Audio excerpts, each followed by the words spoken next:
Bahasanya mikir dua kali ketika ingin melakukan dosa.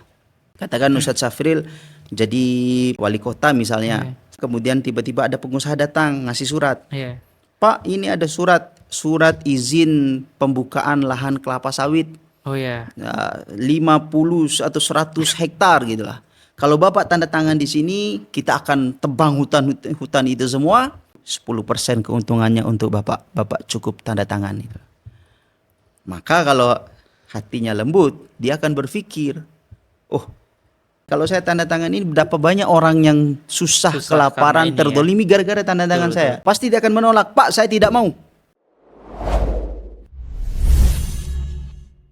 Bismillah, assalamualaikum warahmatullahi wabarakatuh. Waalaikumsalam warahmatullahi wabarakatuh. Kembali lagi di series kedua, Ustadz. Betul. Kita lanjut dari series pertama kemarin. Ya, ini tentang apa, Ustadz? Kita kemarin bahas tentang apa ya? Kalau episode 1 kita bahas Ramadan tanpa topeng. Tanpa topeng. Betul. Oh iya, kemarin itu ada, Ustadz. Jadi kita kemarin belum selesai membahas nih. Ada lanjutannya di series kedua ini. Nah, itu tentang apa ya, Ustadz, ya kemarin ya? Tentang kita tidak akan pernah bisa mencapai planning kita, jangankan mencapai ya, mendekati planning yang kita inginkan di bulan suci Ramadan, planning kebaikan lah apa saja itu. Kalau kita tidak betul itu, Ustaz. Nah, jadi memperhatikan. gimana, Ustaz? Kok kita ini nggak bisa mencapai planning kita kalau kita tidak memperhatikan hal ini? Nah, itu apa, Ustaz? Sebelumnya contoh kalau Ustadz Safril punya planning kebaikan di bulan suci Ramadan, apa saja nih planningnya? Nah, kalau saya misal nih contoh, nanti Ramadan saya wajib harus khatam dong. Harus khatam. Iya. Khatam 1 juz apa 30 juz? Wah, harus 30 juz. Oh, 30 juz. Khatam 30 juz. Kemudian kalau bisa one day enggak one juz, kan one day one juz 1 kali khatam ya. Kalau one day 7 juz one day 7 juz ya. Ya itu kan planning ya, planning yang diinginkan. Maka planning itu tidak akan pernah didapatkan, dicapai kalau kita tidak memperhatikan hal ini. Apa itu? Yang pertama yaitu hal yang paling basic dan kebutuhan pokok kita, yaitu makanan. Makan, Ustaz. Betul, ternyata makanan ya. Kenapa makanan? Misalnya pas puasa berarti sahur. Iya. Sahur. Karena gini, kalau kita kan bicara berdasarkan dalil ya, kita kutip dulu ayat Al-Quran, ada beberapa ayat Al-Quran. Yang pertama yang berkaitan dengan makanan ya. Allah Subhanahu wa taala berfirman, "Ya ayyuhan nas, wahai manusia." Seluruhnya, mau dia orang Islam, orang non-muslim. Jadi Allah katakan wahai manusia seluruhnya, orang Indonesia, orang Thailand, orang Jepang, orang Madura, orang Malang, semuanya ya.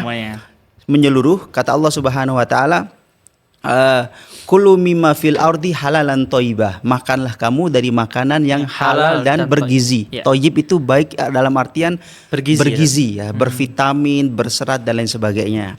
Artinya memang sebelum kita ke planning A sampai Z, kata Allah, perhatikan dulu makananmu. Itu untuk seluruh manusia. Jadi Allah itu karena sifat kasih sayangnya, Allah katakan seluruh manusia. Kemudian ada ayat yang lain lebih spesifik, Allah katakan ya ayyuhalladzina amanu, wahai orang-orang yang beriman ya. Nah, kemudian kulu min thayyibati ma razaqnakum. Khusus orang yang beriman, Allah langsung katakan kamu makan makanan yang bergizi. Halal sudah pasti karena orang beriman. Iya, betul. Makanan haram hati-hati ya. Bahaya juga ini. Jadi makanan yang bergizi. Nah, sehingga loh Ustadz, apa kaitannya masalah makanan dengan planning ibadah? Kan saya ngaji, apa hubungannya dengan makanan? Nah, betul, Ustaz.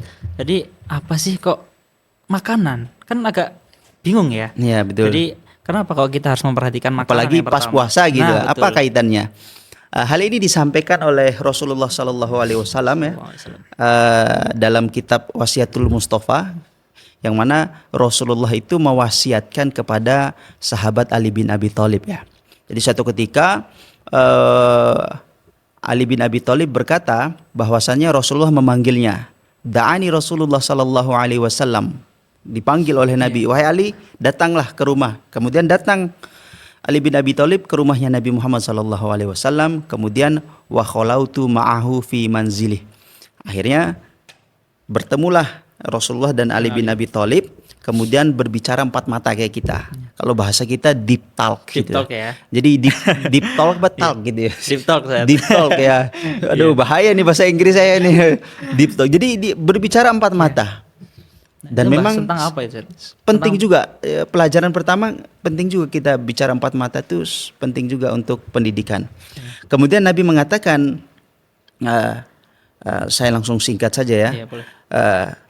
Inni usikal yaum biwasiyatin in anta hafidtaha istahamidan wa muttasyahidan. Saya akan wasiatkan kepadamu Ali bin Abi Thalib satu wasiat, kalau kamu kerjakan ini pasti hidup kamu mulia dan kalau kamu meninggal dalam keadaan syahid. Masya Allah. Apa itu wasiat Nabi? Iya. Kok bertele-tele Ustaz? Ya memang seperti itu ya. Apa itu ya? Jadi kan Pertama adalah kata Nabi, ya Ali, wahai Ali, man akalal halal sofa dinuhu wa raqa qalbuh walam yakun li da'watihi hijabun. Jadi kata Nabi, siapa yang makan makanan yang halal ya, makanan yang halal, maka yang dia dapatkan adalah satu, sofa dinuhu, agamanya jernih dan bersih. Wa raqa qalbuh, hatinya itu lembut ya, hatinya penyayang, dekat dengan Allah, penuh dengan keimanan. Yang ketiga adalah walam yakun li da'watihi hijabun. Doanya itu tidak ada penghalang, artinya pasti akan dikabulkan oleh Allah Subhanahu wa taala. Oh, jadi memang pentingnya kita apa yang masuk dalam diri kita itu dipastikan harus halal. Harus halal karena Allah itu akan menerima sesuatu yang baik. Ya.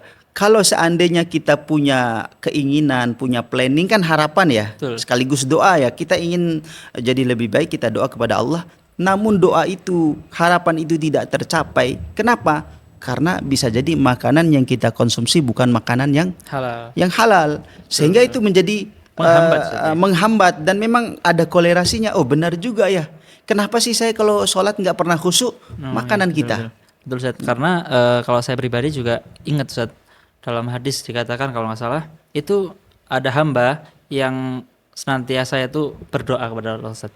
Tapi nggak dikabulkan. Ternyata setelah ditelusuri itu dia makan dari makanan yang haram, pakaian juga dari yang hasil haram juga, sehingga tidak dikabulkan oleh Allah Subhanahu wa taala doanya. Jadi akhirnya semua usaha atau planning yang kita inginkan, yang kita bangun di bulan suci Ramadan akan menjadi sia-sia gara-gara kita sahurnya dengan sesuatu yang tidak halal gitulah. Maka kita harus perhatikan, kan halal itu ada yang zatnya halal gitu ya. Betul. Misalnya kayak kurma, zatnya memang halal, sayur-sayuran halal gitu. Semua halal gitu. Tapi ada juga yang tidak halal itu, kan ada yang halal, ada yang haram kan. Yang haram ada juga zatnya yang haram, contohnya kayak babi ya, memang haram zatnya, darah, bangkai gitu. Cuman ada juga yang tidak halal secara zatnya, tapi tidak halal dalam proses dan dalam mendapatkannya, pengolahannya maupun prosesnya itu juga harus bisa jadi mencuri, korupsi dan lain sebagainya. Sehingga ya jangan heran kalau kita lihat ada koruptor ya, kemudian dia melakukan kejahatan, ya jangan heran, dia makan makanan yang haram, mudah dia untuk melakukan kezaliman. Jadi poin pertamanya adalah makanan yang halal. Kita sudah memperhatikan makanan yang halal nih. Kita berusaha mungkin mengecek logo halalnya. Benar-benar kita ikhtiar. Maka kata Nabi tadi, sofa dinuhu. Agamanya itu akan jernih. Agamanya jernih itu apa? Jadi dia akan melakukan segala sesuatu sesuai yang diinginkan oleh Allah. Misalnya Allah katakan, kamu sholat. Dia kan sholat. Dia sholat gitu. Dia nggak neko-neko. Ngapain saya sholat, tapi kalau saya masih menghina orang gitu, mending sholat tapi akhlaknya nggak sholat tapi akhlaknya baik. Berarti nggak jernih agamanya, makanannya barangkali tidak halal. Jadi kalau orang yang agamanya jernih itu, ketika Allah perintahkan sesuatu dan dia akan mengerjakan apa yang diinginkan oleh Allah. Kalau tidak jernih agamanya, makanan yang haramnya tadi, misal Allah perintahkan wanita tutup aurat. Tapi kalau dia tidak jernih agamanya, makan haram, dia akan berpikir percuma menutup aurat. Tapi nggak baik gitu ya. Tapi akhlaknya buruk, kata-katanya kasar. Mending saya tidak tutup aurat, tapi akhlaknya baik. Itu yang keliru. Betul. Jadi akan muncul pemikiran-pemikiran yang nyeleneh itu karena ya makanan itu.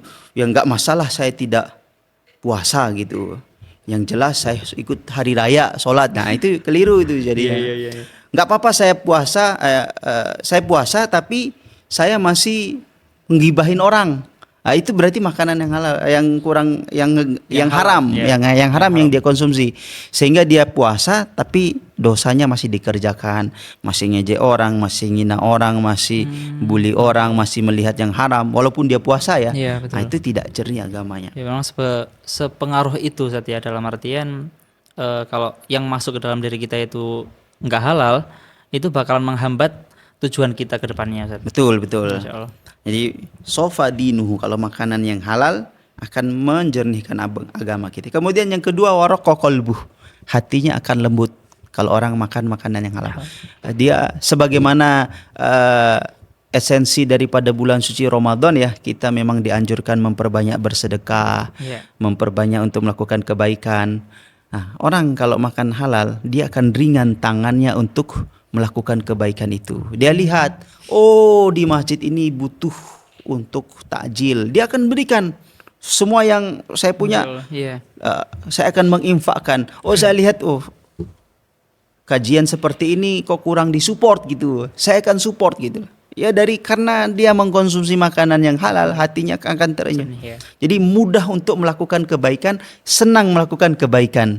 Masya Jadi ringan dia baca Al-Quran itu, 1 juz kurang, 2 juz kurang, sholat tarawih kurang, langsung. Sholat Jadi lain. dia sholatnya itu khusyuk jadinya. Sholat tarawihnya itu Allahu Akbar, Bismillahirrahmanirrahim, khusyuk menghayati. Tapi kalau seandainya dia hatinya tidak lembut karena mengkonsumsi, ya bisa jadi sholatnya hanya ritual aja. Allahu Akbar, Allahu Akbar, Yang penting Allahu Akbar, sholat ya. Allahu Akbar, Assalamualaikum, Assalamualaikum, selesai kul huwailai. Betul, Ustaz. Jadi Masya Allah. bisa jadi seperti itu ya. Betul. Kita tidak menghakimi, tapi itu yang terjadi ya, gitu lah. realitanya. Betul.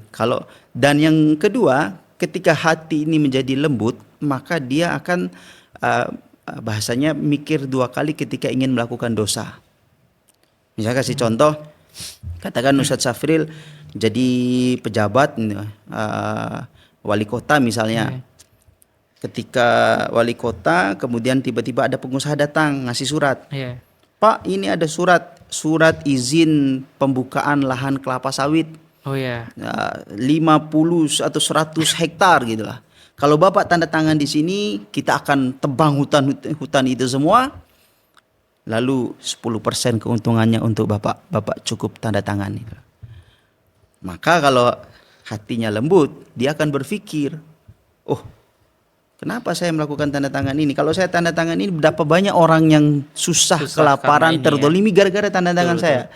Saya tidak mau. Pasti dia akan menolak. Pak, saya tidak mau. Karena ini zalim dan saya tidak akan menyengsarakan rakyat saya. Saya tidak mau.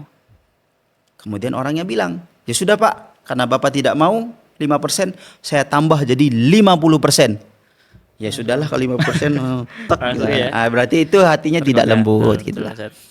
Gitu. Dan yang terakhir adalah doanya pasti akan dikabulkan oleh Allah Subhanahu wa taala. Jadi itulah sebabnya kenapa ada doa-doa yang tidak dikabulkan makanan yang kita konsumsi. Tapi kalau kita doa, makanan yang kita konsumsi makanan yang halal, ya nanti akan dikabulkan oleh Allah Subhanahu wa taala. Jadi faktor utama yakni makanan ternyata ya. Jadi apapun yang masuk ke dalam diri kita itu kita pastikan harus halal dan thayyib. Halal dan thayyib. Jadi itu faktor pertama yang harus kita perhatikan, yang halal gitu. Jadi faktor pertama maksudnya ya. Faktor pertama. Jadi ada faktor yang lain ya sih. Faktor yang lain mungkin di episode ketiga berarti. Ketiga kali ya. Series 3. Series ketiga. Masya Allah.